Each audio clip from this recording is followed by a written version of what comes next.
মানহাজকে ভালোবাসে, কিন্তু মানহাজের মার্কাজ হবে এটা জান না কেমন না কেমন না, মানহাজকে ভালোবাসে না, মার্কাজ হতে হবে। মার্কাজ জান না আপনারা চাই। আমাদের কিছু ভাই তো আছে, মাশাআল্লাহ মাশাআল্লাহ। জাকির হোসেন লেখেন। মোহাম্মদ জাকির হোসেন দিয়ে, হ্যাঁ চিন্তা করছি জাকির ভাই।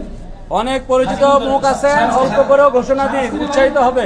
সারাস্তি জাকির হোসেন স্যার, সারাস্তি আর কে আছে? আলহামদুলিল্লাহ, দেখছেন? রেজাউল ভাই, হ্যাঁ, নাম লেখেন। রেজাউল ভাই কম হলো, লজ্জার কিছু নাই, ঘোষণা দিন, এটা আখিরাতের সম্বল। মাশাআল্লাহ, লেখেন, নাম লেখেন। রেজাউল ভাই 10,000। প্রত্যেকে মোবাইল নাম্বার দিয়ে যাবেন যারা ঘোষণা দিয়েছেন। আমি কিন্তু সবার মুখ শুনছি আলহামদুলিল্লাহ। হ্যাঁ আলহামদুলিল্লাহ, তারপরে মোবাইল নাম্বার রাখবেন। বলেন। না, উৎসাহিত করবো আমরা অন্যদেরকে, এটা আল্লাহ অনুমতি দিছে। মুরব্বি বলেন। আচ্ছা, গোপন দান আমার ভাই ঘোষণা দিছে, আলহামদুলিল্লাহ, লেখেন। সুমন ভাই 10, আইয়ুব আলী ভাই 1 নাকি উদ্বুদ্ধ তালহা রাদিয়াল্লাহু আনহু কিন্তু প্রকাশ্যে খেজুর বাগান দান করছে না? জি, প্রকাশ্যে দান করাও যায়, গোপনেও কি? লাস্টের যে কজন হাত তুলেছেন আল্লাহ উত্তম দাদা দান করুক, বাকিরা কিন্তু অল্প করে হলো ঘোষণা দিন, আল্লাহ বারাকা দিবেন ইনশাআল্লাহ। বৈঠকটা কি আসছে? বৈঠকটা আসলে বিক্রি আসে। তো অনেক কষ্ট দিলাম সাহিত্যকে, সম্মানিত খায়ের এবার আলোচনা দিয়ে যান ইনশাআল্লাহ, পরবর্তীতে অবশ্যই আবার লেখাবেন ইনশাআল্লাহ।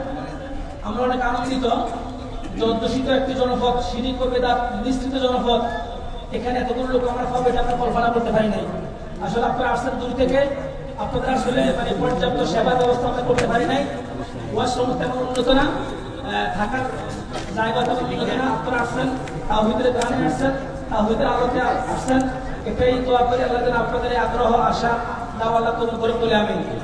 এখন আমাদের সামনে বক্তব্য পেশ করবেন আজকের ইসলামিক কনফারেন্সের যিনি প্রধান আকর্ষণ, যার আসলে উনি মুসলিম উম্মার একটি সম্পদ এবং সালাফি মানহাজের সম্পদ, ঠিক না?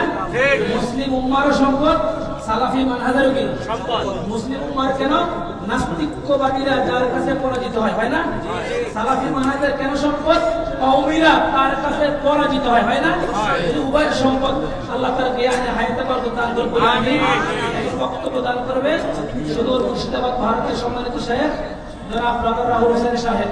সাহেবকে তার মূল্যবান আলোচনা করার জন্য আহ্বান করছি আমাদের পক্ষ থেকে।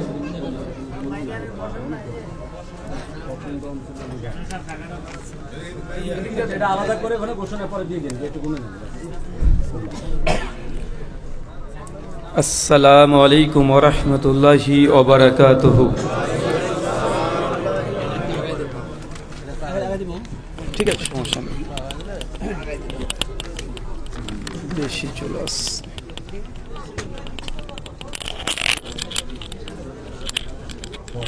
তোমাদের গার্ডার ছিল না এখানে?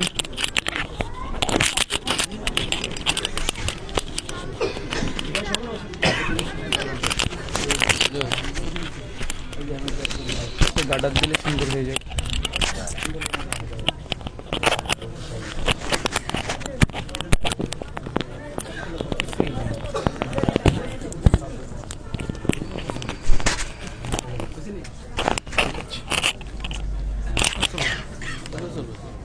ইন্নাল হামদালিল্লাহি নাহমাদুহু ওয়া নাস্তাঈনুহু ওয়া নাস্তাগফির ونعوذ بالله من شرور أنفسنا ومن سيئات أعمالنا من يهده الله فلا مضل له ومن يضلل فلا هادي له وأشهد أن لا إله إلا الله وحده لا شريك له وأشهد أن محمدا عبده ورسوله أما بعد فإن خير الحديث كتاب الله وخير الهدي هدي محمد صلى الله عليه وسلم وشر الأمور محدثاتها وكل محدثة بدعة وكل بدعة ضلالة وكل ضلالة في النار. أعوذ بالله السميع العليم من الشيطان الرجيم من همزه ونفخه ونفسه. يا أيها الناس اتقوا ربكم الذي خلقكم من نفس واحدة وخلق منها زوجها وبث منهما رجالا كثيرا ونساء واتقوا الله الذي تساءلون به والأرحام إن الله كان عليكم رقيبا. يا أيها الذين آمنوا اتقوا الله حق تقاته ولا تموتن إلا وأنتم مسلمون. يا أيها الذين آمنوا اتقوا الله وقولوا قولا سديدا يصلح لكم أعمالكم يغفر لكم ذنوبكم ومن يطع الله ورسوله فقد فاز فوزا عظيما. قال رب اشرح لي صدري ويسر لي أمري واحلل عقدة من لساني يفقهوا قولي. ربي زدني علما ওয়াজিদনি ফাহমা। সমস্ত প্রশংসা সেই মহান সত্তা আল্লাহ সুবহানাহু ওয়া তাআলার জন্য, যিনি আমাদের সৃষ্টি করেছেন। শুধু সৃষ্টি করেননি, এই পৃথিবীতে সহস্র কোটি মাখলুকাত সৃষ্টি করার পরেও যিনি আমাদের এই মানব জাতিকে সর্বশ্রেষ্ঠ জাতি, সর্বশ্রেষ্ঠ মাখলুকাত এবং সর্বশ্রেষ্ঠ নবী মুহাম্মদে আরবি সাল্লাল্লাহু আলাইহি ওয়াসাল্লামের উম্মত হিসেবে প্রেরণ করেছেন, সেই মহান সত্তা আল্লাহ সুবহানাহু ওয়া তাআলার সংক্ষিপ্ত শুকরিয়া সুজুদ আদায় করি। তার নিজেরই শেখানো ভাষা দিয়ে সকলে এক বাক্যে পড়ি আলহামদুলিল্লাহ।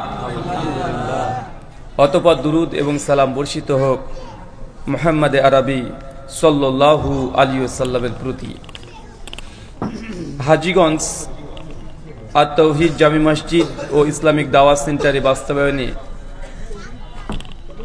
এবং উদ্যোগে আজ দ্বিতীয় বার্ষিকী আজিমুশ শান ইসলামিক কনফারেন্স তারিখ 15 ডিসেম্বর 2024।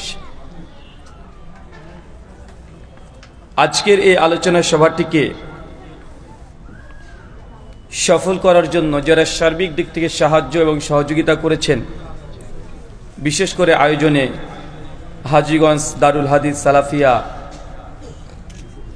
মহিলা মাদ্রাসার বিভিন্ন নেতৃবৃন্দ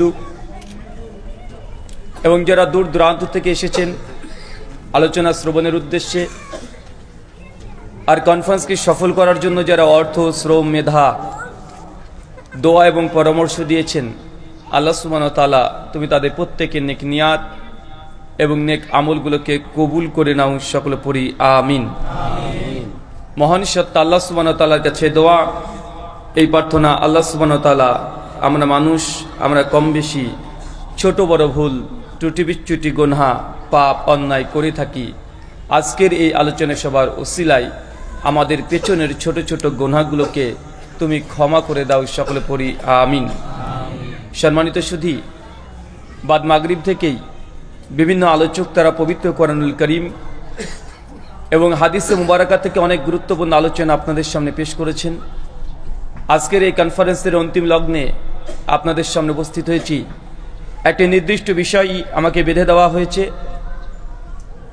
ইসলামে হাদিসের গুরুত্ব, এই শিরোনামে। যদিও আলোচ্য বিষয় অনেকভাবেই অনেক দিক থেকে আলোচনা করা সম্ভব, খুব লম্বা সময় আলোচনা করব না, খুবই সংক্ষিপ্ত পরিসরে হাদিসের গুরুত্ব এবং হাদিসকে সামনে রেখে যে সংশয়গুলো সমাজে আছে সেগুলোর সামান্য কিছু জবাব আপনার সামনে পেশ করব ইনশাআল্লাহ। হাদিসের গুরুত্ব, হাদিস এটা যদি সরাসরি বাংলাতে বলতে চান, হাদিস মানে কথা। হাদিস মানে কি? হাদিস মানে কথা। হাদিসকে আরবিতে মুহাদ্দিসদের পরিভাষায় অনেকভাবেই ডাকা হয়, কখনো হাদিস, কখনো খাবার, কখনো আসার, বিভিন্নভাবে মুহাদ্দিসদের নিকটে হাদিসের এই পরিভাষিক শব্দগুলো ব্যবহার করা হয়। আমাদের বিশেষ করে সার্বিক দিক থেকে উপমহাদেশে হাদিস এই শব্দটা বেশি আমরা পরিচিত। হাদিস মানে যে কোনো ব্যক্তির কথা হতে পারে, যে কোনো ব্যক্তির কথা। কোরআনে কাফেরদের কথাকেও আল্লাহ হাদিস বলেছে, কোরআনে আল্লাহ স্বয়ং নিজের কথাকেও হাদিস বলেছে, কোরআনে স্বয়ং মুহাম্মদ সাল্লাল্লাহু আলাইহি ওয়াসাল্লামের কথাকেও আল্লাহ সুবহানাহু ওয়া তাআলা হাদিস হিসাবে উল্লেখ করেছে। আমরা সেই সব হাদিসের কথা বলছি না যেটা কাফের, মুশরিক বা ব্যাপক প্রচলিত আবিধানিক অর্থে যে হাদিস, সে হাদিসের কথা বলছি না।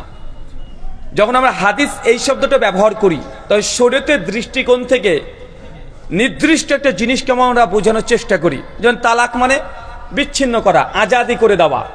তালাক মানে কি? বিচ্ছিন্ন করে দেওয়া, আজাদ করে দেওয়া। এখন কি আজাদ করে দেওয়া? যে কোনো জিনিস, ইজাবু আর তালাক যখন বলবে, তাকে উন্মুক্ত করে দাও, ছেড়ে দাও।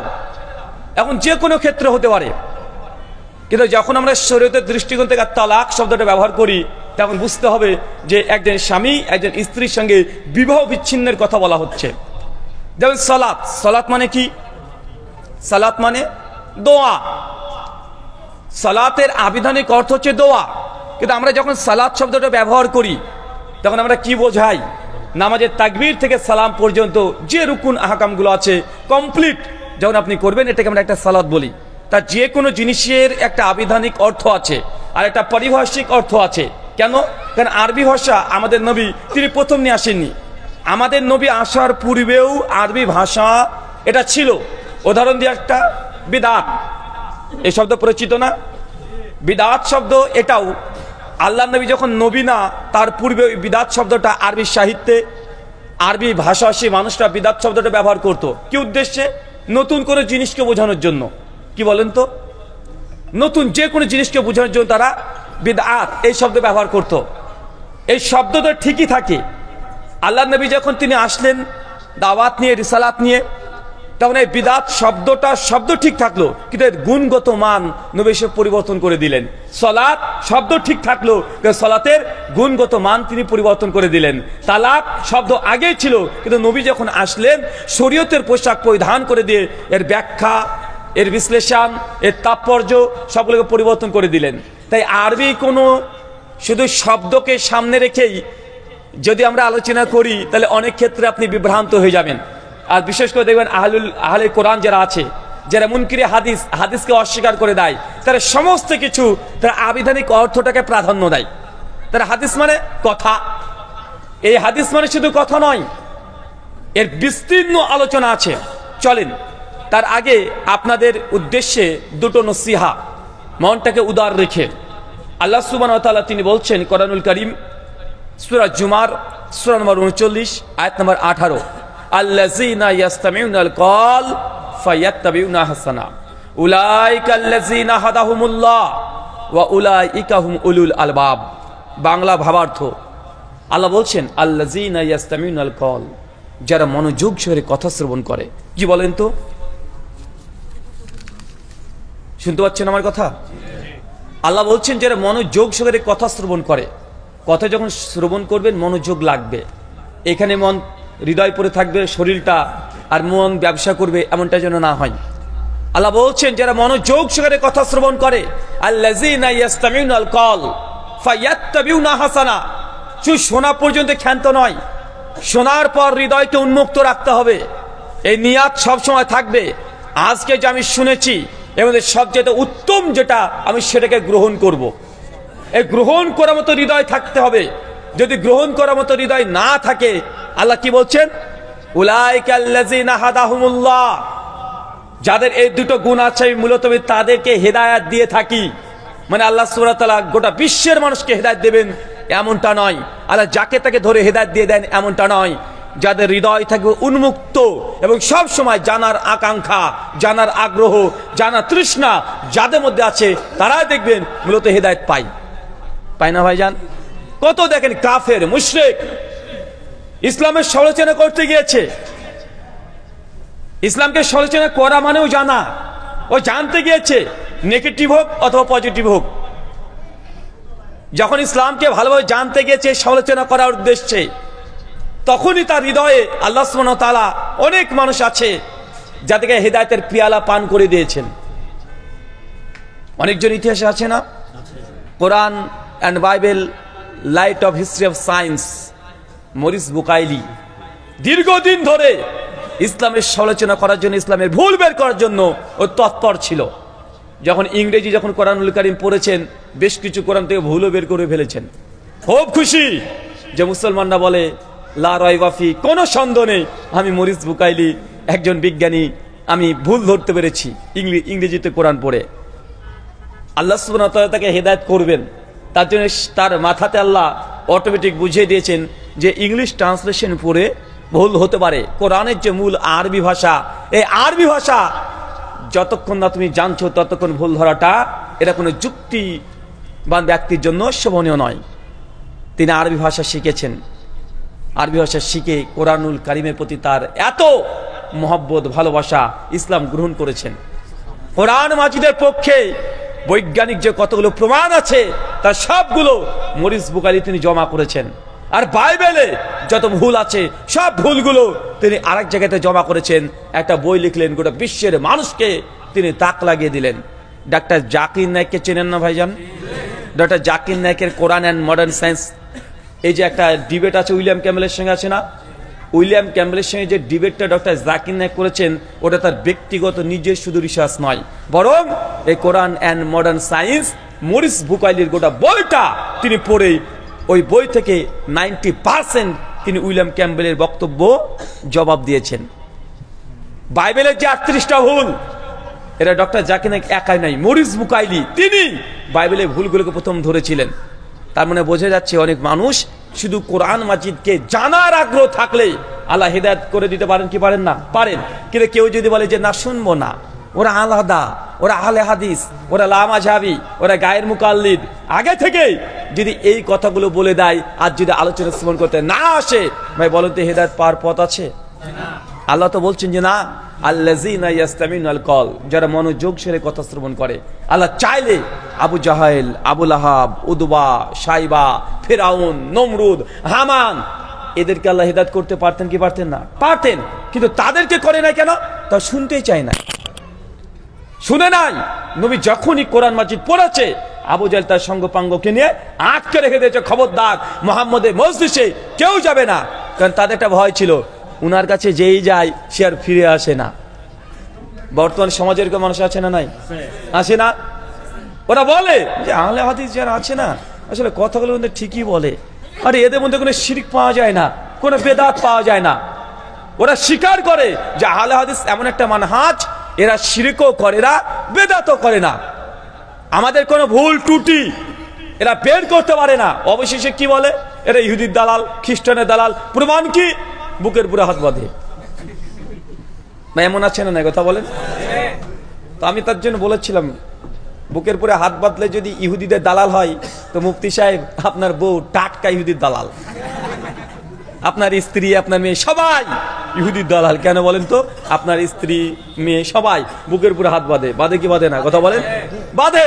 তার মানে বোঝা গেল এই যে তুমি যে কথা বলছো যে দলিল নেই, দলিল দিয়ে আমাদের খণ্ডন রদ করা সম্ভব হয় না, স্বীকারও করে যে আসলে এরা দেখবেন ওদের অনেক বক্তারা বলে বেড়ায় যে আহলে সাধারণ ছেলেরাও ওরা অনেক হাদিস বুঝে, অনেক কোরআন বুঝে, আমাদের মাযহাবের মুফতিদের চেয়ে বেশি বুঝে। ভাই তারা স্বীকার করে না?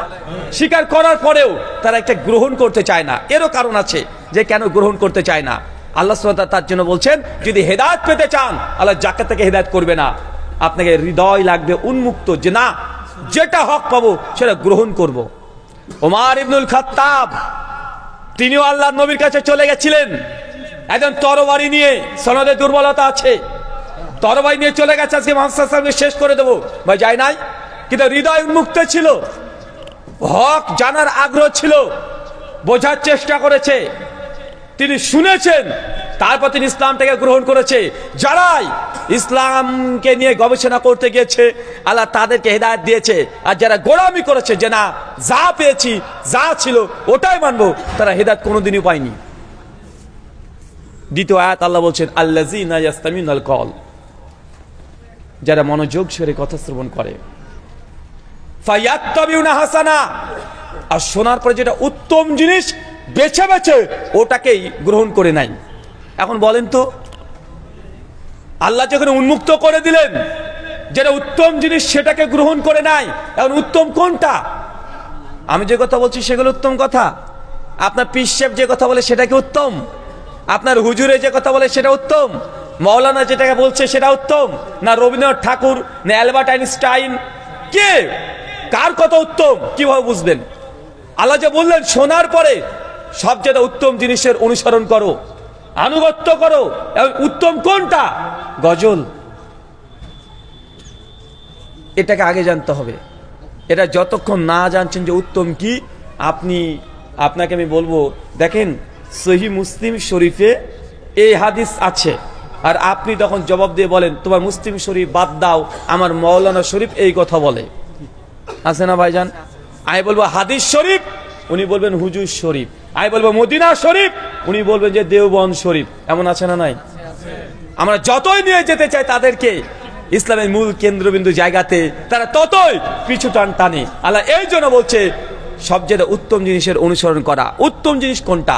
চলেন সে মুসলিম হাদিস নাম্বার 850 খুতবাতেই আহলে হাদিসরা প্রতিদিন পড়ে। আজকে আমি পড়েছি কি, ফাইন্না খায়রাল হাদিস কিতাবুল্লাহ, সবচেয়ে উত্তম কথা কার কথা? আল্লাহর কথা। আল্লাহ বললেন যে শোনো, শুনে সবার কথা গ্রহণ করা যাবে না, সব কথা গ্রহণ করে নিবে এমনটি নয়, বক্তা যা বলছে তাই মেনে নেবে এটা নয়, যা পড়েছে সেটা গ্রহণ করবে এটা নয়, বরং যেটা হাসান উত্তম জিনিস সেটাকে গ্রহণ করো, আর যেটা উত্তম না সেটাকে বর্জন করে দাও। উত্তম কোনটা? আল্লাহ নবী বলছেন ফাইন্না খায়রাল হাদিসি কিতাবুল্লাহ, সবচেয়ে উত্তম কথা, সবচেয়ে ভালো কথা হচ্ছে আল্লাহর কথা। কার কথা? তার মানে কোরআনুল কারীমের কথা। ওয়া খায়রাল হাদি হাদি মুহাম্মদ সাল্লাল্লাহু আলাইহি ওয়াসাল্লাম, এরপর সবচেয়ে উত্তম কথা মুহাম্মদ সাল্লাল্লাহু আলাইহি সাল্লামের কথা। তার মানে আমরা বুঝতে পারলাম যে আমাদের যাই আসুক না কেন, যদি কোরআনের কথা আর হাদিসের কথা যদি আমাদের সামনে চলে আসে, এটা আমার বিরুদ্ধে গেলেও আপনাকে মানতে হবে। আমি জানি কোরআন হাদিসের এমন কিছু আয়াত আছে, এমন কিছু হাদিস আছে যে কোরআনের আয়াত যে হাদিস আপনার বিরুদ্ধে চলে যাবে, শুনলে যেন আপনার কেমন কেমন লাগে, শুনলে যেন রাগ তৈরি হয়ে যায়। কেন? ওই যে একটা হাদিস আছে, আপনি জানেন এই হাদিস দীর্ঘ 34 বছর ধরে শেখ আব্দুর রাজ্জাক বিন ইউসুফ হাফেজাল্লাহ মুখ থেকে আপনারা শুনে আসছেন। একই হাদিস প্রতিদিন বলছেন, কেউ যদি জেনে বুঝে 1 টাকা সুদ খায়, মায়ের সঙ্গে জেনা করলে যে পাপ হয়, আপনি একাই সে পাপ করছেন। হাদিস শোনা আছে না? শুনে আপনার রাগও হয়, হ্যাঁ মায়ের সঙ্গে জেনা, আমি তো খাই, আরে আমি তো খাই, আমি তো সুদী ব্যাংকে চাকরি করি, আমি তো দারোয়ানের কাজ করি, আমার বাড়িতে তো বিভিন্ন রকমের লোন আছে, আমার দোকান প্রতিষ্ঠান তো লোনের। যখন এই হাদিসটা শুনে আপনার রাগ হয়, কিন্তু এটা হাদিস, এটা হাসান, এটা উত্তম। আল্লাহ বলছে যে উত্তম জিনিসের অনুসরণ করে উলাইকাল্লাযিনা হাদাহুমুল্লাহ, আমি মূলত তাদেরকে হেদায়েত দিয়ে থাকি। আপনার রাগ হবে জানি, আপনি ওই হাদিস শুনলেও আপনার রাগ হয়, মায়েদের রাগ হয়, বোনেদের রাগ হয়। যে আল্লাহ নবী বলেছেন যে মেয়ে রাস্তা দিয়ে হাঁটবে, যদি সেন্ট আতর গোলাপ এই সুগন্ধি মেখে যদি রাস্তায় চলে আর পায়ে নুপুরের যদি আওয়াজ হয়, আল্লাহ নবী সেই মেয়েকে বলছে জেনাকারিনী, মানে আপনার ভাষায় সে নারী হচ্ছে বেশ্যা। আমি জানি এটাতে রাগ হওয়ার কথা, রাগ হয়, কিন্তু কিছু করা নাই। এটা উত্তম কথা, এটাই ভালো কথা, আপনার বিরুদ্ধে যেতে পারে। ভালো কথা প্রত্যেকটা আপনার পক্ষে আসবে এমনটি নয়, বরং সেই সময়তে সূরা ইউনূস খুলবেন, সূরা 10 আয়াত নম্বর 15-তে আবু জাহেল, আবু লাহাব, উদবা, সাইবা, বড় বড় কুরাইশের নেতারা আল্লাহর নবীর কাছে এসে বসে বলছে যে মুহাম্মদ সাল্লাল্লাহু আলাইহি ওয়াসাল্লাম, তাকে নবী তখন মানে না, এসে তারা বলছে যে আপনি যে কোরআনটা নিয়ে এসেছেন না, ওয়া ইতিবি কোরআনি গয়রি হাজা, আপনি যে কোরআনটা নিয়ে এসেছেন এই কোরআনটা অনেক কঠিন। আরে যত আয়াত নিয়ে এসেছেন না সব আমাদের বিরুদ্ধে চলে যায়। কত দুঃখ দেখেছেন? কার বলেন তো? আবু জাহেল, আবু লাহাব, উদবা, সাইবা, এরা এসে বলছে নবীকে, একদম মানে এখন ঝামেলা করে নাই, অনেক ঝামেলা করার চেষ্টা করেছে, মৃত্যুর হুমকি দিয়েছে, সম্পত্তির লোভ দেখিয়েছে নবীকে। তারপর যখন দেখছে নবী যে তার নিজ জায়গা থেকে পেছন সরে না, তো না আপোষ করতে এসেছে কে? আবু জাহেল, আবু লাহাব, তারা অনেক চেষ্টা করেছে। সিজদারত অবস্থায় আমাদের নবী আলাইহিস সালামকে উটের নাড়ি ভুড়ি চাপিয়ে দিয়েছে। তারপর নবী আলাইহিস সালাম সেই জায়গা থেকে ফিরে আসেনি। অনেক অত্যাচার নবী সালাত আদায় করছে, একজন পেছন থেকে একদম চাদর দিয়ে গলাটাকে ফাঁস দিয়ে টানতে টানতে নিয়ে চলে গেছে। তারপরে নবীকে পেছনে ফেরাতে পারেনি। তো যখন দেখছে না, শুনবে না আর কিছু, সব দল বেঁধে চলে এসেছে আল্লাহ নবীর কাছে। এসে আল্লাহ নবীকে আস্তে করে বলছে, ও ইতিবি কোরআনি গয়রি হাজা, হে নবী মুহাম্মদ সাল্লাম, তোমার উপরে যে কোরআনটা অবতীর্ণ হয়েছে না, খুব কঠিন, তোমাকে নবী মেনে নেব, তবে একটা শর্ত আছে বাবা। কি শর্ত? ও ইতিবি কোরআনি গয়রি হাজা, এই কোরআনটার পরিবর্তে অন্য একটা কোরআন নিয়ে আসি, তাহলে আপনাকে নবী মানবো। আরে যে আয়াত আসে সেটা আমাদের বিরুদ্ধে চলে আসে। এটা কাদের দাবি কথা বলেন?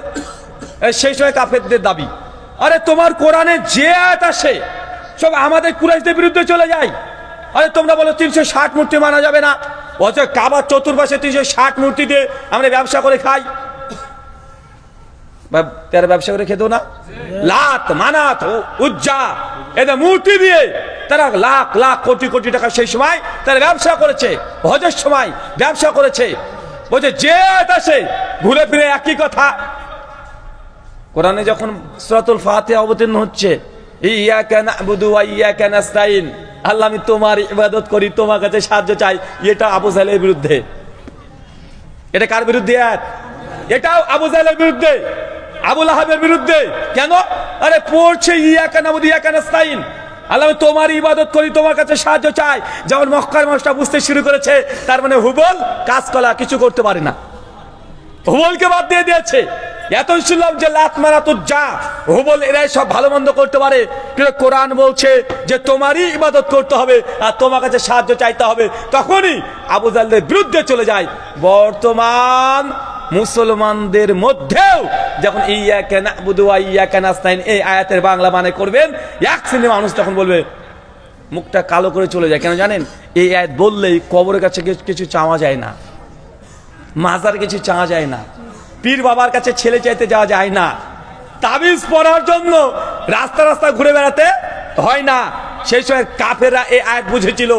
তার জন্য আল্লাহ নবীর কাছে এসে বলছে, ওয়া ইতিবি কোরআনি গয়রি হাজা, মুহাম্মদ সাল্লাল্লাহু আলাইহি ওয়াসাল্লাম এই কোরআনের পরিবর্তে অন্য একটা কোরআন নিয়ে আসেন, তবে আপনাকে নবী মেনে নিব। আল্লাহ নবী কোনো কথাই বলেন না তাদের কথা শুনে। তিনি নীরব অপেক্ষা করছেন যে কখন এই প্রশ্নের অ্যান্সার জিবরাইল আলাইহিস সালামের মাধ্যমে আল্লাহ দিয়ে দেয়। অনেকক্ষণ সময় কেটে যায়, কাফেরদের প্রস্তাবে নবী হ্যাঁও বলে না, নাও বলে না, একটু তারা শর্তটাকে একটু মানে কমিয়ে দিল। তারপরে বলছে আবাদ্দিলহু, যদি গোটা কোরআনে পরিবর্তন করতে না পারেন তো কিছু কিছু আয়াতের পরিবর্তন করে দেন, সব আয়াতের দরকার নেই, এই কিছু কিছু আয়াতকে বাদ দিয়ে দেন, আর কিছু কিছু আমাদের মনে মতো নিয়ে আসেন। ভাই এমন মানুষ আছে না? নাই আছে না? বলছে বুঝি ইসলাম আসলে সব ভালো কথাই বলে, কিছু দেখবেন সেকুলার আছে, কিছু দেখবেন সুশীল আছে, কিছু বদমাস আছে, তারা বলে অনেক তারা শিক্ষিত হয়ে গেছে, এসে বলে বুঝি ইসলাম আসলে ভালো কথাই বলে, তো ইসলামের কিছু আইন আছে যেগুলো মেনে নেওয়ার মতো না। কোনটা? বোরখা পরা কি দরকার রে ভাই, মনের বোরখাই বড় বোরখা। আছে না নাই কথা বলেন? বলছে আরে ভাই চুরি করেছে হাত কাটা কি দরকার, একটা বড় বড় শাস্তি, চুরি করেছে জেলখানায় পুরে দাও। আচ্ছা ইসলাম ভালো, কিন্তু কিছু কিছু জিনিসকে তারা অস্বীকার করতে চায়। এরকম মানুষ দেখতে পান না সমাজে? আছে অনেক মানুষ বলে বুঝি নামাজ পড়তে হবে, তো দিনে 5 বার পড়া কি দরকার বাবু, একবার পড়লেই তো হয়। 30 রোজার কি দরকার আছে, সপ্তাহে একটা করলেই তো হয়।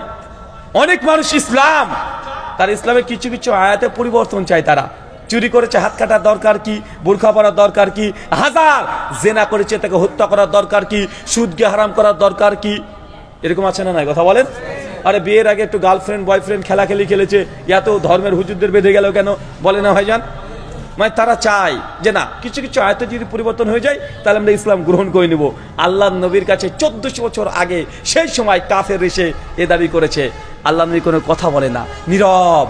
আসমান থেকে জিবরিলকে আল্লাহ পাঠাচ্ছে, জিবরিল যাও আমার নবীকে যে প্রশ্ন করেছে তার জবাব দিয়ে এসো। আল্লাহ নবীর কাছে ওহী চলে আসছে, এ নবী আপনি জানিয়ে দেন শরীয়ত মধ্যে বৃদ্ধি করা বা কমানো এটা আমাদের অধিকার নেই, বরং আন্না আত্তাবিউল্লাহ ইউহা ইলাই, আমি তো নবী তারই আনুগত্য করি যেটা আমার রব আমার উপরে অবতীর্ণ করে। কি বুঝলেন বলেন তো চাচা, কি বুঝলেন? আল্লাহ সুবহানাহু ওয়া তাআলা জানিয়ে দিচ্ছেন, নবী বলে দেন, এই অধিকার তো আপনার নাই যে শরীয়তে আপনি কিছু বৃদ্ধি করবেন বা কিছু কমিয়ে দেবেন। আরে আপনি নবী তো আপনি নিজেই বাধ্য যে আমি আল্লাহ যা অবতীর্ণ করি সেটা মানতে, এটা আপনি তো বাধ্য। আপনার কাছে সে পরিবর্তনের দাবি করছে? ভাই সমাজে পরিবর্তন আছে না নাই? সমাজে ইসলামের নামে করলে ক্ষতি কি? দলিল নেই তো কি হয়েছে? ভালো কাজ বেশি করলে হয় কি? ভাই এরকম যুক্তি আসে না? চাচাকে দীর্ঘদিন ধরে বলে আসা হচ্ছে যে চাচা ফরজ নামাজের পরে আল্লাহ নবী হাত তুলে মোনাজাত করেনি।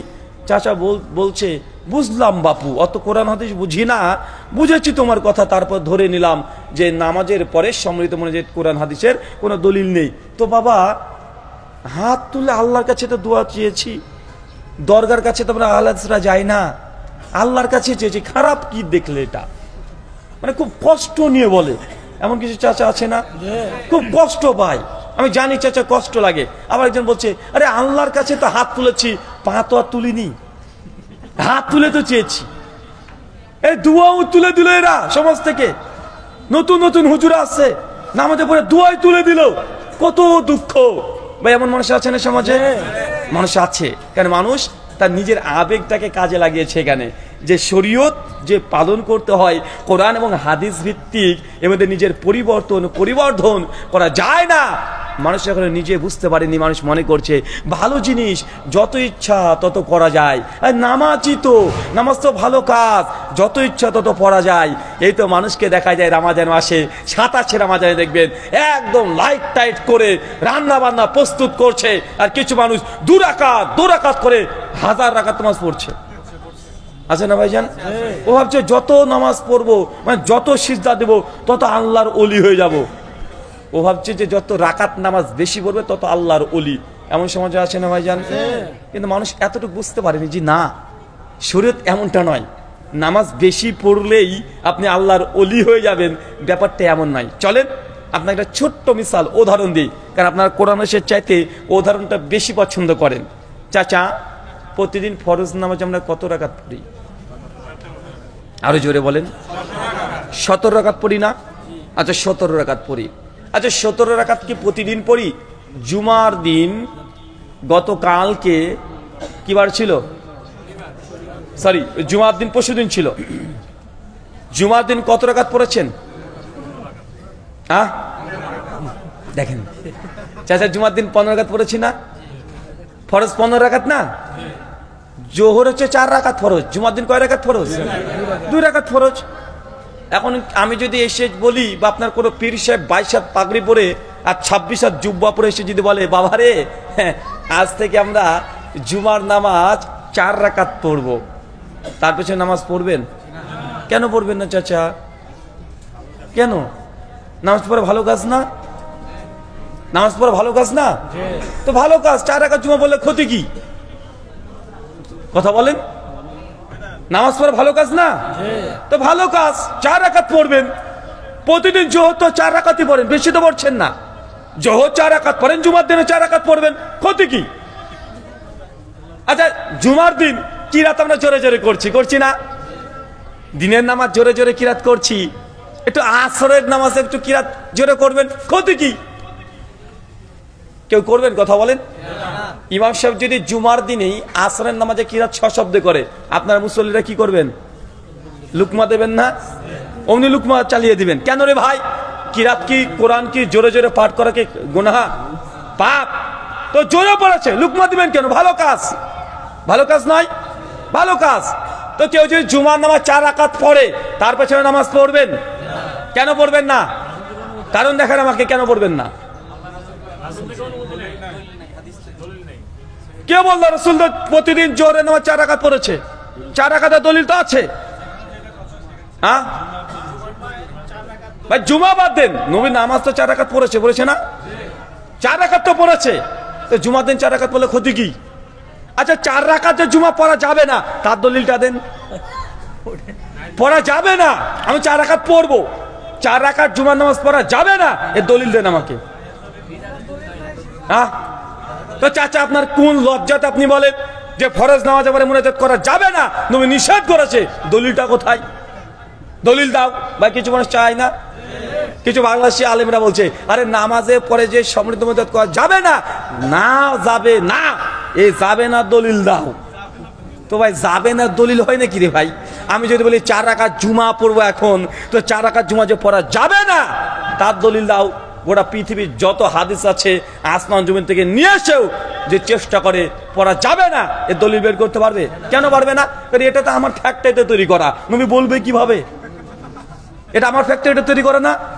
বুঝলাম চাচা আপনার হাত তুলে মুনাজাত করতে ভালো লাগে, বলছি দেখো হাত তুলে একটু দোয়া করবো আল্লাহর কাছে, একটু কাদাকাটি করবো, সপ্তাহে 7 দিন তো নামাজ পড়তে পারি না ব্যস্ততার কারণে, জুমার দিন যাই একটু ইমাম সাহেব কেটে কেটে দোয়া করে, ইমাম সাহেবকে 500 টাকা দিই, বলে দিই যে হুজুরে 500 টাকা দিয়ে অপেক্ষায় আছে যে আল্লাহ 50,000 টাকা ও ঋণমুক্ত করে দিবে। দেখছেন কত বড় ব্যবসায়িক বেচারা। এখন এই জিনিস তুলে দেয় ভাই, ওর রাগ হবে না? কারণ ও তো জীবনে নামাজ পড়ে না, ও জুমার দিনে নামাজ পড়ে, খুতবার পরে আসে। খুতবার পরে দোকান বন্ধ করে না ভাই অনেকজন, খুতবার পরে ও দোয়া চায়, মানে ব্যবসা করতে এসেছে। তো এদের রাগ হবে। চাচা আপনি কষ্ট পায়েন না, আপনি মনে করছেন যে দোয়া মানে হাত তুলতে হবে, ওই যে দোয়া করবো হাত তুলবো না, এটা কেমন দোয়া রে ভাই? দোয়া করবো হাত তুলবো না, হাত না তুলে কি দোয়া হয়? এটা আবেগ, সবগুলো আবেগ। আবেগ না এগুলো? চাচা দোয়া মানে হাত তোলা নয়, দোয়া মানে হাত তোলা নয়। নবী 3টে পদ্ধতিতে দোয়া শিখিয়েছে। কয়টা পদ্ধতিতে? 3টে। চলেন আপনাকে একটা একটা করে দেখাই। এক, আল্লাহ নবী কিছু কিছু দোয়া করেছে যে দোয়াতে নবী হাতও তুলে নাই, ইমাম সাহেবকেও ডাকে নাই। একটা উদাহরণ দিই। আচ্ছা পায়খানা ঘরে যখন যান তখন দোয়া আছে? আচ্ছা কে কে হাত তুলে করেন সেই সময়? পায়খানা করতে যান না আপনারা? না, আপনারা সব আল্লাহর ওলি হয়ে গেলেন, পায়খানা লাগে না। কেননা এই যে হুজুরে বক্তব্য দিয়েছেন একটা, যে আমাদের ইমাম সাহেব এত বড় বুজুর্গ, প্রতিদিন এশার নামাজে অজু দিয়ে ঢুকতো আর ফজর পর্যন্ত এক অজুতে নামাজ পড়তো, মানে অজু তারপরে ভাঙতো না। তার মানে এই যে এশা থেকে ফজর পর্যন্ত ফুসফাস তো দূরের কথা, কিচ্ছু হয়নি। ভাই এমন ওয়াজ শোনা যায় কি যায় না? শোনা যায় না? আমি ভাবছিলাম, আচ্ছা ধরে নিলাম যে আমাদের ইমাম সাহেব উনি 40 বছর এশার নামাজের অজুতেই ফজর পর্যন্ত পড়েছে, ফুসফাস হয়নি, ধরে নিয়েছি। বাথরুম প্রস্রাব লাগেনি, ধরে নিয়েছি। স্ত্রীর হক 40টা বছর ভাই, 4টে দিন তো না, 40 দিনও না। কত বছর? 40 দিন। তো স্ত্রীটার কি হয়েছিল রে ভাই? 40 বছর কি করলো? বা স্ত্রীর একটা হক আছে না নাই? আছে না? স্ত্রীর হক আছে। এখন বলতে পারে আরে ভাই শুধু রাত্রেবেলায় যেতে হবে নাকি, দিন নাই নাকি? তো হুজুরে যে আবার লিখে রেখেছি একই বইয়ে, ফাজালে আমলে মুকদ্দমাতে লিখে রেখেছে, ফাজেল আমলের মুকদ্দমাতে লিখে রেখে দিয়েছে যে আমাদের ইমাম সাহেব 1 দিন 2 দিন নয়, টোটালি 50 বছর উনি রোজা রেখেছে। এখন বলেন হিসাব বুঝান, দিন শেষ, দিন কি? দিন রোজাতে শেষ আর রাত নামাজে শেষ। বউটার কি দশা হয়েছিল ভাই? তার স্ত্রীর কি দশা হয়েছে? এটা তো আপনার বোঝার জন্য বললাম। আমার আর একটা পয়েন্ট মাথাতে আসে বারবার। আচ্ছা যারা একটু আলেম কারা আছেন একটু হাত তোলেন তো কয়েকজন। আরে হাফেজ মাওলানা কিছু একটা, মাশাআল্লাহ। আচ্ছা বলেন তো তাহাজ্জুদ জিনিসটা কি জিনিস? তাহাজ্জুদ কাকে বলে? রাতের সালাত। ফাতাহাজ্জাদ বিহা, ঘুম থেকে উঠে যে নামাজ পড়েন ওটা তাহাজ্জুদ। আসলে বাঙালিরা আমরা আরবি দেখলেই মানে ভাবি কি না কি, মানে আপনার প্রতি আমার রাগ আছে। এখন যদি আরবিতে শেখ এখানে আরবিতে 1 পৃষ্ঠা খসখস করে 10খানা গালি লিখে দেন তো, গালিগালাজ বুঝেন না? 10খানা 20খানা গালিগালাজ লিখে দিয়েছে এখানে। আর আপনাকে আপনি আপনার শত্রু, মানে আপনার পরে আমার খুব রাগ আছে, হুজুর মানুষ, সরাসরি গাল দিতে পারবো না, আরবিতে লিখে দিয়েছি 2-10টা গালিগালাজ খিস্তি হাতে দিয়ে দেয়, বলে ভাই ধর এটা, ধর একবার ধর। ও ধর বলে আরবি ধরা যাবে না কেন? বলছি অজু নাই। এমন আছে না ভাইজান? মানে ও আরবি দেখলে ভাবছে কোরআন এটা।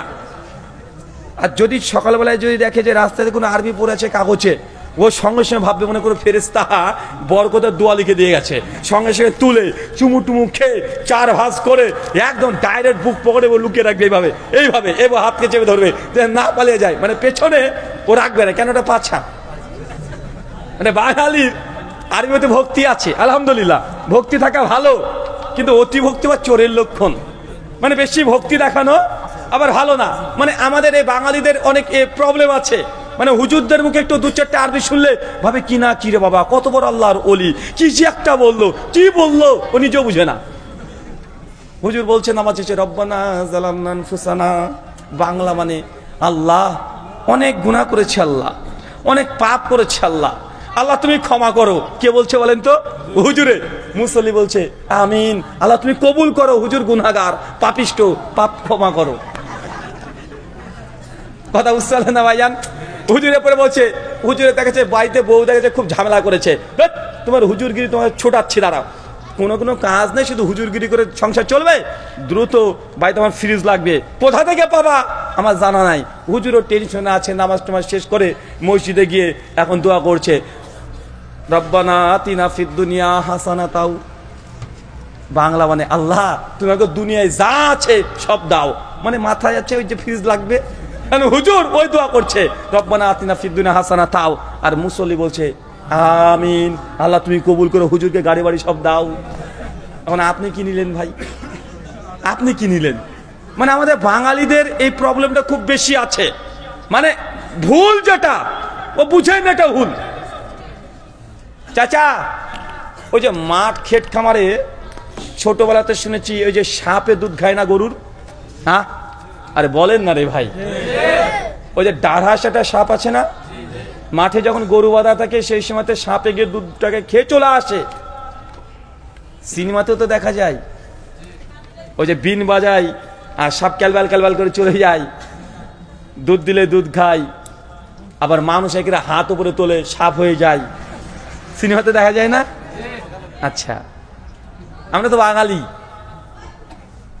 যারা মাধ্যমিক পাস করেছেন তারা জানেন বলে সাপ দুধ খেতে পারে? হ্যাঁ, খেতে পারবে? আরে সাপ দুধই খায় না, ওকে জোর করে খাওয়ালেও সাপ দুধ খেতে পারবে না, কারণ সাপের দুধ হজম করার জন্য যে সেলুলাস এনজাইম দরকার সাপের শরীরে নাই। সাপ মশা মাছি পোকা মাকড় ব্যাং এই মাংস জাতীয় এইসব খাবার খায়, ও দুধ খেতে পারবে না, লিকুইড খাবার দুধ খেতে পারে না। সিনেমাতে দেখেন, যে সিনেমাতে মেলা কিছুই দেখেন, আমরা শুনে আসছি দীর্ঘদিন সাপ দুধ খায়, অথচ সাপ দুধ খায় না। সাপের কাছে ওই যে বাইদিগুলো দিকে দেখবেন বিন বাজায়, জোরে জোরে বিন বাজায়, আর সাপ থেকে মানুষ হয়, মানুষ থেকে সাপ হয়, কত কি খেলা দেখায়, অথচ সাপ শুনতেই পায় না, ওর কানই নাই, শ্রবণ শক্তি নাই। কথা বুঝতে পারলেন না মনে হয়? আচ্ছা, এটা কোন মাস চলছে? ডিসেম্বর মাস, তাই না? আচ্ছা, বড়দিন কোনটাকে বলে গো? সামনে 25শে ডিসেম্বর আসছে, বড়দিন, তাই না? আরে কথা বলে না, 25শে ডিসেম্বর বড়দিন তো। আচ্ছা, যারা মাধ্যমিক পাস করেছে তারা বলো তো, এমনি সায়েন্টিফিক ভাবে বড়দিন কোনটা, কয় তারিখ? হ্যাঁ, 21শে জুন। মাশাআল্লাহ, বলে দিয়েছে। সায়েন্টিফিক ভাবে 21শে জুন এটা হচ্ছে সবচাইতে বড় দিন, দিনের দিক থেকে সবচাইতে লম্বা দিনটা বড় হয়। চাচা আপনার মাথা কেন ঢোকেনি? আপনার ভাষায় বুঝিয়ে দিই। চাচা, শীতের সময় দিন বড় হয় না দিন ছোট হয়? এখন ডিসেম্বর পড়ে গেছে, দিন ছোট হচ্ছে না? ডিসেম্বরের দিন ছোট হয় না বড় হয়? দিন তো ছোট হয়। আরে 25শে ডিসেম্বরের ছোট দিন, আপনি বলছেন বড় দিন। আরে গরমের সময় দিন বড় হয়, শীতের সময় রাত বড়, দিন ছোট। আপনি বলতে পারেন বড় রাত। 25শে ডিসেম্বর কি বড় রাত? এটা ছোট দিন কোনোভাবেই না, সরি, ছোট বড় দিন কোনোভাবেই না। কিন্তু গোটা বিশ্ব মানুষ পালন করছে 25শে ডিসেম্বর, এটাই বড় দিন। এখন আমি কি করতে পারি রে ভাই? দেখছি 25শে ডিসেম্বর এটা দিন ছোট, রাত বড়, তারপরে আমাকে শিখাচ্ছে না এটাই বড় দিন, তো আমিও বলছি বড় দিন। আপনাকে কয়েক শত কথা বলতে পারবো। আচ্ছা বলেন তো, 14ই ফেব্রুয়ারি এটা কি দিন? আরে জোরে বলেন। ভ্যালেন্টাইন ডে, বাংলা কি? ভালোবাসা দিবস। মাশাআল্লাহ, কত শিক্ষিত। 14ই ফেব্রুয়ারি কি? Valentine day. যুবকরা বলছে বাংলা মানে কি? ভালোবাসা দিবস। কোন ডিকশনারিতে আছে ভ্যালেন্টাইন ডে বাংলা ভালোবাসা দিবস? বুঝতে পারেন না। আরে ভালোবাসা দিবস ইংরেজি কি? লাভ ডে। বিশ্ব ভালোবাসা দিবস হবে ওয়ার্ল্ড লাভ ডে। ভ্যালেন্টাইন ডে এর বাংলা মানে ভালোবাসা দিবস। দেখেন সমাজে চলছে কথাগুলো, চলছে না? চলছে। দেখছেন 25শে ডিসেম্বর এটা ছোট দিন, কিন্তু আমি বলছি বড় দিন। আমি জানি সাপ দুধ খায় না, কিন্তু আপনি সাপকে দুধ খাওয়াচ্ছেন। ভ্যালেন্টাইন ডে এর বাংলা মানে কখনো ভালোবাসা দিবস হয় না। ভালোবাসা দিবসের ইংরেজি হয় লাভ ডে। ওয়ার্ল্ড লাভ ডে, বিশ্ব ভালোবাসা দিবস, ন্যাশনাল লাভ ডে, এগুলো হতে পারে। কিন্তু ভ্যালেন্টাইন ডে এর বাংলা জিন্দেগিতে ভালোবাসা দিবস পৃথিবীর কোনো ডিকশনারিতে নাই। কিন্তু আমরা বলছি কি বলছি না? তো আমি ওই জায়গাতে বলছিলাম না যে এই যে তাহাজ্জুদ শব্দ কি জানেন? তাহাজ্জুদ মানে, তাহাজ্জুদ মানে যে নামাজ ঘুম থেকে উঠে পড়া হয়। কি বলেন তো? তারাবির নামাজ মানে তাহাজ্জুদ ঘুম থেকে ওঠা। তারাবি মানুষ মনে করে তারাবি হচ্ছে নামাজ। সালাম আলাইকুম। প্রশ্ন উত্তর পর্ব আছে, লিখিত প্রশ্ন করবেন ইনশাআল্লাহ। কাগজ যাচ্ছে, আপনারা জানার জন্য মাসালা সংক্রান্ত প্রশ্ন করবেন, বিতর্কিত কোনো প্রশ্ন করবেন না ইনশাআল্লাহ। সাহিত্য উত্তর দিবেন ইনশাআল্লাহ, লিখিত প্রশ্ন দিবেন ইনশাআল্লাহ। জি। তো এখানে একটা পয়েন্ট মনে রাখেন, তাহাজ্জুদ এগুলো নামাজের নাম নয়, এটা নামাজের কাইফিয়তের নাম। তাহাজ্জুদ এই নামাজটাকে এই জন্যই বলে যেটা ঘুম থেকে উঠে পড়া হয়, এই জন্য নাম করা হয়েছে তাহাজ্জুদ, মানে ঘুম থেকে উঠে। তাহাজ্জুদের নামাজ এটা যদি আপনি বাংলাতে করেন তাহলে ঘুম থেকে উঠে যে নামাজ পড়া হয়। তারাবির নামাজ কোনটা বলেন তো? বলছে তারাবির নামাজ মানে রাতের সালাত। তারাবি কোনটা জানেন চাচা? তারাবি কোনটা? এশার পরে। আমরা এটাই বুঝেছি। আচ্ছা তারাবি ওইটা না, তারাবি কোনটা জানেন? প্রত্যেক 2 রাকাত 4 রাকাত নামাজ পড়লেন, তারপরে একটা বিরতি দেয়, থামে, এটাকে বলা হয় আরবিতে তারবিহা। আর এটারই জামা হচ্ছে তারাবি। মানে তারাবি বলতে ওই নামাজটা নয়, 4 রাকাত পড়ার পরে যে বৈঠক দিয়েছেন, বসে আছেন, অপেক্ষা করছেন, এই অপেক্ষা করার নামই হচ্ছে তারাবি। কথা কি বুঝতে পারছেন? এই জন্য এই বৈশিষ্ট্যের ধরনকে সামনে রেখে এই নামাজের নাম হয়েছে তারাবির নামাজ। এটা মুহাদ্দিসগণ, ফুকাহাগণ এই নামটা দিয়েছে। তো নামাজ যেটা নামাজি, নামাজের আলাদা সিঙ্গেল কোনো নাম হয় না। শুধু ওয়াক্ত সময় যেটা জোহর, আসর, মাগরিব, এশা, এগুলোর নাম এটা বৈশিষ্ট্যের উপরে ভিত্তি করে হয়। তো তাহাজ্জুদ এই জন্য বলা হয় যেহেতু এটা ঘুম থেকে উঠে পড়তে হয়। এখন আমার সাদা মনে সাদা প্রশ্ন, চাচা একটু জবাব দেন তো। ওই যে আপনার হুজুর বলেছে যে ওই ইমাম সাহেব এশার নামাজ টু ফজর এক অজুতে নামাজ পড়েছে, চাচা ঘুমালে অজু থাকে? হ্যাঁ, ঘুমালে অজু থাকে নাকি? থাকে না। আর যদি ঘুম না পারে তাহলে কি তাহাজ্জুদের নামাজ পড়া সম্ভব? তাহলে কি হুজুরে কি তাহাজ্জুদের নামাজ পড়েনি?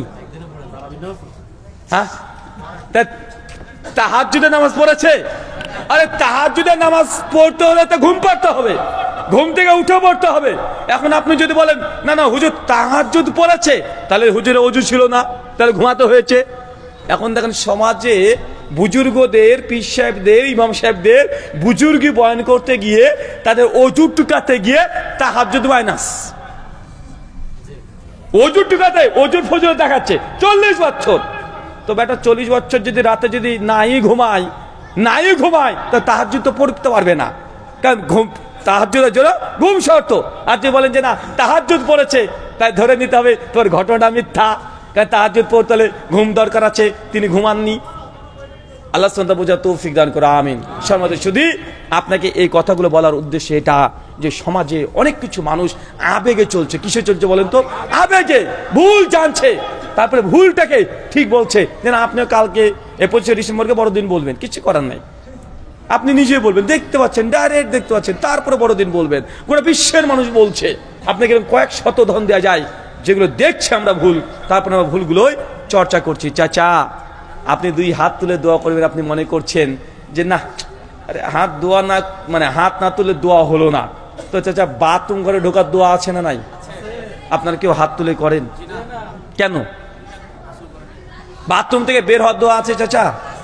হাত তুলে করেন। ইমাম সাহেবকে ডাকবেন মসজিদ থেকে, ইমাম সাহেব কি হলো, বাথরুমে ঢুকে একটু দোয়া করে দেন তো। কথা বুঝতে পারলেন না? কারণ ইমাম সাহেব যে বলছে আরে দোয়া করবো হাত তুলবো মানে, আরে দোয়া হচ্ছে, হাত তোলা হচ্ছে দোয়ার আদব। তো পায়খানা করে ঢুকবো, হুজুর একটু দোয়া করে দেন। সবসময় ডাকবেন হুজুরকে। আচ্ছা মসজিদে ঢোকার দোয়া আছে না নাই? তো ইমাম সাহেবকে ডাকবেন। আপনার কেউ হাত তোলে মসজিদে ঢোকার সময়তে? মসজিদ থেকে বের হওয়ার সময় দোয়া আছে না নাই? পোশাক পরার সময় দোয়া আছে না নাই? জুতো পরার সময় দোয়া আছে না নাই? বাড়ি থেকে বের হওয়ার দোয়া আছে না নাই? আয়নাতে মুখ দেখার দোয়া আছে না নাই? বাজারে পয়সার দোয়া আছে না নাই? গাড়িতে ওঠার দোয়া আছে না নাই? চাচা কয়েকশো দোয়ার কথা বলবো যে সবাই দোয়া করে কিন্তু কেউ একটা হাত তুলে করে না। তার মানে কি প্রমাণ হলো? দোয়া মানে হাত তোলা নয়। কিন্তু আপনার মাথায় করোনা ভাইরাস ঢুকে দিয়েছে হুজুরে। আরে টুঙ্গির ইস্তেমাতে মুনাজাত, বিশ্ব ইস্তেমার মুনাজাত করা আপনার অভ্যাস, মানে ওই অভ্যাস আর ছাড়তে পারছেন না, মানে হাউমাউ করে কাঁদবে। আর আপনি ওই যে মিষ্টি ভাব, এই ভাবের জন্যই আপনি সুন্নাত কি বিদাত কি আপনি বোঝার চেষ্টা করছেন না। আল্লাহ সুবহানাহু ওয়া তাআলা তুই বোঝা তৌফিক দান করে, সকলে পড়ি আমিন। ইবাদত আল্লাহ কোরআনে বলছেন, সূরা হাশর সূরা নম্বর 59 আয়াত নম্বর 7, মা আতাকুমুর রাসূলু ফাখুযুহু ওয়া মা নাহাকুম আনহু ফান্তাহু। আমার নবী তোমাকে যা আদেশ করে তা গ্রহণ করে নাও। নবী যা দেয় নাই ওটা যত ভালো হোক না কেন গ্রহণ করা যাবে না। আপনি যতই মনে করেন যে 4 রাকাত জুমা পড়া ভালো কাজ, যত আমি যুক্তি তথ্য দলিল দিয়ে বলি না কেন, যদিও জানি 4 রাকাত নামাজ পড়া ভালো কাজ, কিন্তু নবী দেয় নাই, এটা ভালো নয়। এটা কি নয় চাচা বলেন তো? এটা কি নয়? এটা ভালো নয়। কেন? ভালো হলে আমার নবী দিতেন, ভালো হলে আমার নবী দিতেন না। আচ্ছা মুয়াজ্জিন কেউ আছেন আজান যারা দেন? কি আজান দিতে পারেন? একটু হাত তোলেন তো। আর আজান দেওয়া না, তুমি পারো? আজানের শেষ কথাটা কি আছে? লা ইলাহা ইল্লাল্লাহ। বলেন তো এটা আজানের যে লা ইলাহা ইল্লাল্লাহ দিয়ে শেষ করলেন, তো এটা কালেমাটা অর্ধেক না এটা পূর্ণ হলো? সাদা কালেমার অর্ধেক হলো না? লা ইলাহা ইল্লাল্লাহ, এটা দিয়ে তো আজান শেষ হয় নাকি? কি বলছেন? এটা দিয়ে তো নাকি? আচ্ছা কেউ যদি ভাবে কালেমা কেন অর্ধেক পড়েছে এতদিন ধরে, যদি কালেমার সঙ্গে ওয়াশহাদু আন্না মুহাম্মাদান আবদুহু ওয়া রাসূলুহু বাকি অর্ধেক যদি কেউ আজানে যে ঢুকিয়ে দেয় কি হবে কথা বলেন? চাচা কেউ যদি আজানের শেষে লা ইলাহা ইল্লাল্লাহ দিয়ে শেষ করলো, কেউ যদি ই বাবা এ তো তাহিরি রে ভাই, তাহিরি কাছে একবার এসেছিল না? হ্যাঁ মাশাআল্লাহ মাশাআল্লাহ, দেখেন এই ধর কি এটা এ প্রচুর কামড় দেয়। হ্যাঁ হ্যাঁ জাগিয়ে জাগিয়ে মাশাআল্লাহ মাশাআল্লাহ, এই জোরে মাশাআল্লাহ। কিসে এই ছেড়ে দেন, ছেড়ে দেন, ওকে ওর মতো যেতে দেন। এই কুমিল্লা তো তাহিরির অঞ্চল না, ভাগ্যিস তাহির এবার পাঠায়নি তো ওটা, যে দেখ ওই আমাদের মা বোনের আবার আছে দেখবেন সকালবেলা থেকে থালা বাসন মাজছে, ওই চালের উপর যদি কাক যদি কাঁ কাঁ করে, মা বোন সব কাঁদতে লাগে। কি হলো? চাচিকে বলবে কি বাবা চাচি কাঁদছে কেন? বলছে কেউ মনে মারা গেছে আমার। তো কিভাবে বুঝলে? বলে কাঁ এসে ডাকলো যে, বলে না? মানে কত রকমের কুসংস্কার, ডিজিটাল কুসংস্কার, এক একজনের এক এক রকমের। তো আপনাকে এই কথা বলার চেষ্টা করছি যে শরীয়ত যতটা কোরআন সুন্নাহ দ্বারা প্রমাণিত অতটাই পালন করেন, এর অতিরিক্ত যাই করতে যাবেন ভালো হলেও সেটা ভালো না। যেন আযানের শেষ বাক্য লা ইলাহা ইল্লাল্লাহ কেউ যদি আবেগ দেখিয়ে মুহাম্মদ রাসূলুল্লাহ বলে আযান শেষ করে, আযান হবে না বাতিল? কেন? কালেমা গোটা পড়া কি ভুল? ভুল না, কিন্তু এই জায়গায় ভুল। কেন? এই জায়গায় নবী দেয় নাই। মাগরিবের নামাজ 3 রাকাত, কেউ যদি ভালোবাসা দেখে 4 রাকাত পড়ে, নামাজ হবে না বাতিল? বাতিল। তার মানে বোঝা গেল নামাজ, রোজা, হজ, যাকাত যা কিছু আছে কোরআন মাজিদে যা প্রমাণিত তাই পড়তে হবে, এর বৃদ্ধ করা যাবে না, কমানো যাবে না। আল্লাহ সুবহানাহু ওয়া তাআলা তুই বোঝা তৌফিক দান করো, আমিন। জি প্রশ্ন উত্তর নিয়ে নেন। আপনারা এভাবে হাঁটাহাঁটি করবেন না। আন্তরিকতার সাথে বলবো, কনফারেন্সের সম্মান আমাদের কাছে, যেহেতু আমাদের কাছে একজন মূল্যবান আলেমে দিন আসছে, আমরা কথা শুনবো। প্রয়োজনে যাদের খুবই বেশি জরুরত আপনারা একটু যত্ন সহকারে ডিস্টার্ব না করে যাবেন। যারা প্রশ্ন লিখেছেন আমাদের কাছে একটু পৌঁছে দেওয়ার জন্য অনুরোধ করবো। জি প্রশ্নগুলো দিয়ে দেন, এখন প্রশ্নগুলো নিব ইনশাআল্লাহ। সব 10টা বেজে গেছে। আর প্রত্যেকের জন্য খাবারের ব্যবস্থা করা হয়েছে, আপনারা অবশ্যই পার্সেল খাবার নিয়ে যাবেন, কেউ খাবার নেওয়া ছাড়া যাবেন না। আমরা ইনশাআল্লাহ আর অল্প কিছুক্ষণ থাকবো, ধৈর্য সহকারে আমরা এই জ্ঞান ভরব আলোচনা শুনবো ইনশাআল্লাহ। এছাড়া আমাদের সম্মানিত বাদা রাহুলের লিখিত অনেক অথেন্টিক বই আছে, আপনারা চাইলে কনফারেন্সের শেষে আপনারা গাড়ি থেকে সংগ্রহ করবেন ইনশাআল্লাহ। জাযাকাল্লাহ খায়র। আপনারা ধৈর্য সহকারে বসবেন, আপনাদের প্রতি আন্তরিকভাবে অনুরোধ করছি। প্রশ্ন এসেছে না? জি জি, প্রশ্নগুলো আমার হাতে দিয়ে দিন, প্রশ্নগুলো ভাইকে একটু দিয়ে আসেন, প্রশ্নগুলো একটু আমার হাতে দিয়ে দিন। যে কোনো একজনের প্রশ্নগুলো কালেকশন করে আমার কাছে নিয়ে আসেন। কি সেই প্রশ্নের কথা গবেষণা করে আপনাদের সামনে কল্পনা কি বলে ওই মাটি কোথায়? হ্যাঁ জি ইয়ার প্রচুর এটা কোথায় দিয়ে দেন। প্রচুর এটা তো এখানে লিখিত নাই, আমি প্রচুর লিফলেট আনবে সবাই একটু বসেন বলে ভাই প্লিজ সবাই একটু বসেন। এত সুন্দর একটি আলোচনা পরিবেশ আমরা চাই না এটা নষ্ট হোক। আমরা চেষ্টা করছি চাঁদপুর জেলার আনাচে কানাচে তৌহিদের আলো জ্বালানোর জন্য। তারই ক্ষুদ্র প্রচেষ্টা হচ্ছে এই হাজীগঞ্জের একটি দ্বীনি মার্কাজ। আপনাদের জন্য একটি জরুরি ঘোষণা, আওয়াজ ছাড়া প্রশ্নটা আমার কাছে দেন, যারা লিখেছেন একটু জমা দিয়ে দেন, হ্যাঁ, আর সবাই উঠবেন না প্লিজ। আপনারা একটু জরুরি ঘোষণা শুনেন। আমাদের কচুয়াতে একটি দ্বীনি মার্কাজ হয়েছে অনেকদিন আগে থেকে, জানেন, কয়েক বছর ধরে ধারাবাহিকভাবে সেখানে ইসলামী সম্মেলনগুলো হচ্ছে অত্যন্ত মানসম্মত এবং বাংলাদেশের টপ যে আলেমগুলো আছে তাদেরকে নিয়ে কিন্তু আমাদের এই কনফারেন্সগুলো অনুষ্ঠিত হচ্ছে। তো Chandpur Tawhid academy and Islamic centre এর উদ্যোগে আমাদের 10ম বার্ষিক, সুবহানাল্লাহ, সবাই বলি মাশাআল্লাহ, 10ম বার্ষিক 2 দিন ব্যাপী সালাফি কনফারেন্স 2 ও 3 জানুয়ারি ইনশাআল্লাহ 2025, 2 ও 3 জানুয়ারি বৃহস্পতিবার ও শুক্রবার প্রথম দিন। আলহামদুলিল্লাহ আমাদের এখানে প্রথম দিন যে আলোচকরা থাকবে অত্যন্ত চমকপ্রদ আলোচক অধ্যাপক সাহেব ডক্টর আব্দুল্লাহ ফারুক সাহেব হাফিজুল্লাহ, যিনি জমিয়তের সভাপতি, মাশাআল্লাহ। সাহেব ডক্টর শহীদুল্লাহ খান মাদানী, মাশাআল্লাহ। সাহেব ডক্টর মুজফফর বিন মহসিন, শায়েখ জামশেদ মজুমদার। ইনশাআল্লাহ প্রথম দিন আপনারা মিস করবেন না কেউ। দ্বিতীয় দিন আরো বিশেষ আকর্ষণ, সবার পছন্দের শাইখ আব্দুর রাজ্জাক বিন ইউসুফ হাফিজাহুল্লাহ, মাশাআল্লাহ। শাইখ ডক্টর মুকাররম বিন মহসিন মাদানী হাফিজাহুল্লাহ, মাশাআল্লাহ। শাইখ আব্দুল্লাহ বিন আব্দুর রাজ্জাক, মাশাআল্লাহ মাশাআল্লাহ তাবারাকাল্লাহ। সর্বোপরি শাইখ ডক্টর মুজফফর বিন মহসিন, মাশাআল্লাহ মাশাআল্লাহ। জুমার খুতবা পরিবেশন করবেন ডক্টর মুজফফর বিন মহসিন। 2 ভাইকে একত্রে পাচ্ছেন দ্বিতীয় দিন। আল্লাহ সুবহানাহু ওয়া তাআলা এই Chandpur Tawhid academy and Islamic সেন্টারকে কবুল করুক, আল্লাহুম্মা আমিন, এবং এই সালাফি কনফারেন্সকে আল্লাহ কবুল করুক, আল্লাহুম্মা আমিন।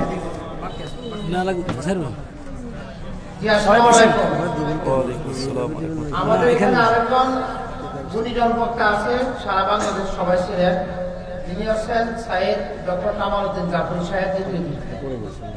আপনারা যারা আমাদের কচুয়াতে তো গত বছরে গিয়েছেন, এবারও যারা যাবেন, আপনারা যারা রাত্রে থাকবেন তাদের খানার ব্যবস্থা রয়েছে, থাকার ব্যবস্থা রয়েছে, এবং সকালে 15 পর দার্স আছে। জুমার পর্যন্ত আমাদের শেখ মুজাফফর বিন মহসিন দিবেন ইনশাআল্লাহ। জানুয়ারি 2 তারিখ বৃহস্পতিবার, 3 তারিখ শুক্রবার আপনাদের হাজীপুর বাসীর সবাই যাওয়া করবে ইনশাআল্লাহ। আলহামদুলিল্লাহ। যেহেতু প্রশ্ন আসছে, আমরা অল্প কয়েকটা প্রশ্ন দিয়ে ইনশাআল্লাহ শেষ করে দিব। সকলের মেহমানদারির ব্যবস্থা আছে, একটু বসেন। আপনারা এই কনফারেন্স সৌন্দর্য মণ্ডিত আপনারাই করবেন। আসসালামু আলাইকুম, আমি মিজানুর রহমান শেখ। আমার প্রশ্ন, শেয়ার মার্কেট বা পুঁজি বাজার ব্যবসা সম্পর্কে হালাল হারাম একটু ধারণা দিবেন। জমির বা ফ্ল্যাটের দালালি কি হালাল না হারাম? প্রথম কথা, শেয়ার বাজার বা শেয়ার মার্কেটিং এটা সম্পূর্ণভাবে পুরোটাই হালাল নয়, আবার সম্পূর্ণ শেয়ার মার্কেটিং হারামও নয়। এখন আপনি শেয়ার মার্কেটিং এর অনেকগুলো টার্ম অ্যান্ড কন্ডিশন আছে এবং তাদের অনেকগুলো বিজনেস আছে। কোথায় আপনি ডিপোজিট করছেন এটা আগে জানতে হবে, তার টার্মস অ্যান্ড কন্ডিশন কি আছে সেটাকে দেখতে হবে, তারপরে প্রশ্নের অ্যান্সার করা হবে।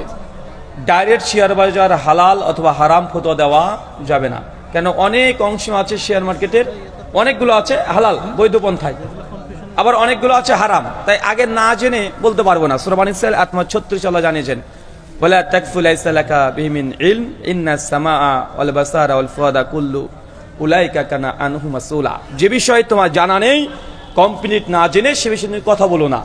নিঃসন্দেহে তোমার চক্ষু কর্ণ জিহ্বা কিয়ামতের মাঠে জিজ্ঞাসিত হতে হবে। সূরা বনী ইসরাঈল আয়াত 36। জি, এক ভাই মানুষ আমাদের আহলে কোরআন প্রশ্ন করছে, এটা আপনারা সহিহ হাদিসের যে প্রমাণ দেন এগুলোর কি কোনো পাণ্ডুলিপি পবিত্র কোরআনের মতো প্রমাণ করা সম্ভব কিনা? আপনি কতটা বা আমরা কতটা সুনিশ্চিত হব যে হাদিসের কতগুলি কোনো বিকৃতি হয়নি এখনো? শুকরান, জাযাকাল্লাহ খায়রান। ভাই প্রশ্ন করেছেন যে হাদিসের কোনো পাণ্ডুলিপি আছে না নাই। 2, আমরা কিভাবে নিশ্চিত হব যে হাদিসের মধ্যে কোনো বিকৃতি হয়েছে কি হয়নি? ভাই এগুলো তো জাজল্য সকলেই জানে। আচ্ছা, যিনি প্রশ্ন করেছেন তিনি কি এখানে উপস্থিত আছেন? থাকলে আপনি হ্যাঁ না না সেটা না, উনি কি আছেন এখানে যিনি প্রশ্নটা করেছেন? একটু হাত তুললে ভালো হয়।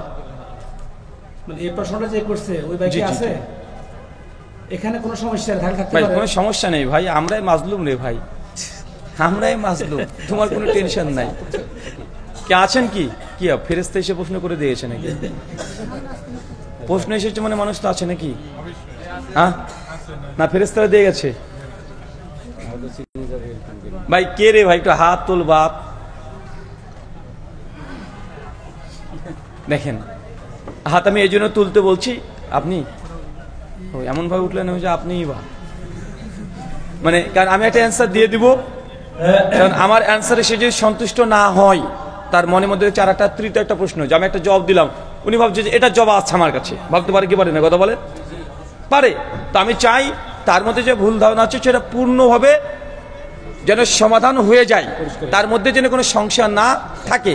এই জন্য তার জন্য এই প্রশ্নে আমি একটা উত্তর দেব, হ্যাঁ আছে, হাদিসের পাণ্ডুলিপি আমাদের কাছে মজুদ আছে। মুয়াত্তা মালিকের প্রথম যেটা 93 হিজরিতে ইমাম মালিক জন্মগ্রহণ করে, কেন আহলে কোরআন মুনকিরে হাদিস এটা প্রাপগণ্ডা চালিয়েছে। কি জানেন? প্রাপগণ্ডা হচ্ছে এটা যে হাদিস লেখা হচ্ছে 200 বছর পর। এটা ডাহা মিথ্যা কথা, ডাহা মিথ্যা কথা। তারা হাদিস এটা সংকলন ইতিহাস ধরে ইমাম বুখারী থেকে। দেখো ইমাম বুখারী 194 জন্ম, 256 মৃত্যু, তার মানে আল্লাহ রাসূলের মৃত্যুর 200 বছর পরে হাদিসটাকে লেখা হয়েছে। তো এটা ডাহা মিথ্যা কথা। কে জান বলেন তো ভাইজান? তার মূল কথা হচ্ছে মনে করছে ইমাম বুখারী প্রথম হাদিস লিখেছেন, আর ইমাম বুখারীর আগে তো হাদিসের গ্রন্থ ছিল পৃথিবীতে, ছিল না? ইমাম বুখারীর উস্তাদ আব্দুর রাজ্জাক ইবনে সানানি রাহিমাহুল্লাহ, উনি 211 হাদিসে মৃত্যুবরণ করে। মুসান্নাফ আব্দুর রাজ্জাক 40,000 হাদিস আছে। চিন্তা করতে পারছেন? ইমাম বুখারীর আরেকজন উস্তাদ আবু বকর ইবনে আবি শাইবা, তিনি মৃত্যুবরণ করেন 235 হিজরিতে, 166তে জন্মগ্রহণ করছেন। মানে ইমাম বুখারী উস্তাদ, তার মুসান্নাফ ইবনে আবি শাইবা এখনো দুনিয়াতে বিদ্যমান আছে, তার পাণ্ডুলিপি এখনো বিদ্যমান আছে। মুসান্নাফ ইবনে আবি শাইবার নাম শুনেন নাই? প্রায় এটাতেও 38,000 হাদিস আছে। ইমাম বুখারীর উস্তাদের উস্তাদ ইমাম আহমদ ইবনে হাম্বল রাহিমাহুল্লাহ, নাম শুনেন নাই?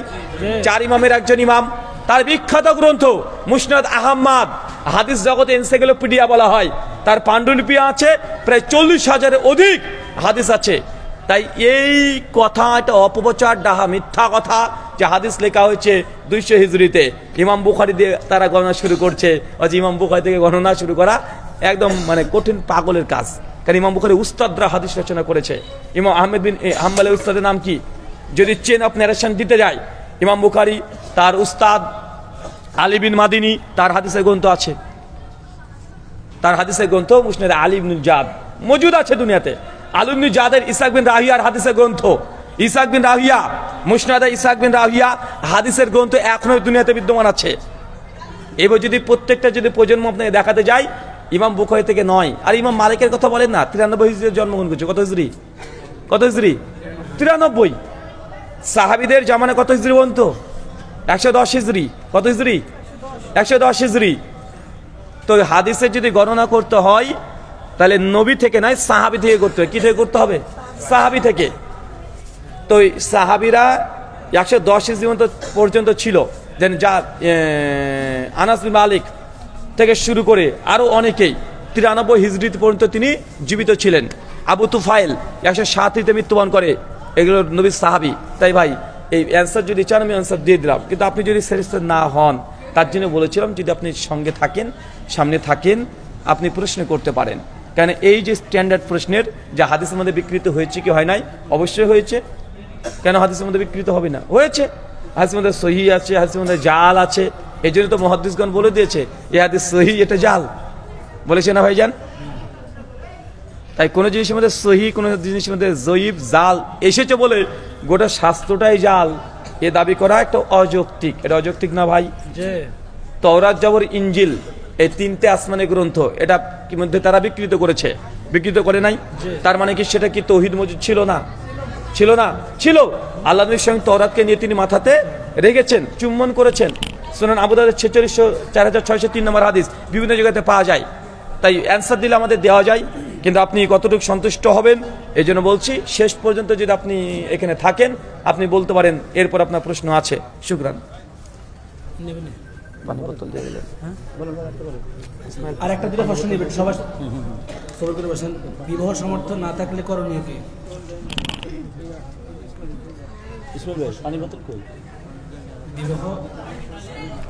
বিবাহের সামর্থ্য না থাকলে করণীয় কি? সোজা উত্তর, রোজা করতে হবে বাবা। এখন কোন দিকে সামর্থ্য নাই এটা না, বিবাহের সামর্থ্য না থাকলে কি করণীয়? যদি মেডিকেল প্রবলেম হয় ডাক্তার দেখান, ডাক্তারের কাছে যান, কলকাতা মেডিকেল যে হারবাল আছে ও চিকিৎসা নেন। আর যদি দেখেন যে না ওটাতে কোনো সমস্যা নেই, ওটা ঠিকই আছে, তাহলে আর কি করবেন? অর্থনৈতিক সংকট, তো রুজি রোজগারে ব্যস্ত হয়ে যান। দেখছেন না রুজি রোজগার ঠিক আছে, কিন্তু মন বলছে আপনি দেখতে ছেলে কিন্তু ভেতরে আপনি মেয়ে, তাহলে পাগলা আর পাব না। কারণ বাংলাদেশে এমন আছে না ভাইজান, বলছে আমি দেখতে যদি ছেলে, কিন্তু ছেলে মানুষ দেখতে বাইরে থেকে সব কিছু আছে, গোপ দাড়ি সব আছে, ভেতরে ওটাই আছে। কিন্তু তারপরে বলছে দেখতে ছেলে হলেও আমি ছেলেকেই বিয়ে করব। কেন? বলছে আমি মানে ভিতর থেকে নিজেকে মেয়ে মেয়ে ফিল করি। তো এর জন্য কি করতে হবে? পাবলা মাঠাতে হবে। তো এখন আপনি কোন সমস্যার মধ্যে বিদ্যমান আছেন জানান। যদি দেখেন যে না বিয়ের সামর্থ্য নেই, টাকা পয়সা বুঝাচ্ছেন, টাকা পয়সা রোজগার করেন, তারপর দেখছেন না টাকা পয়সা রোজগার করেন কিন্তু অত বেশি বেশি করতে পারেন না, তাহলে বলবো তবু বিয়ে করে নেন। বিয়ে করলে আল্লাহ রিজিকে বারাকা দান করে। সূরা নূর আয়াত 30 এবং 31। জি।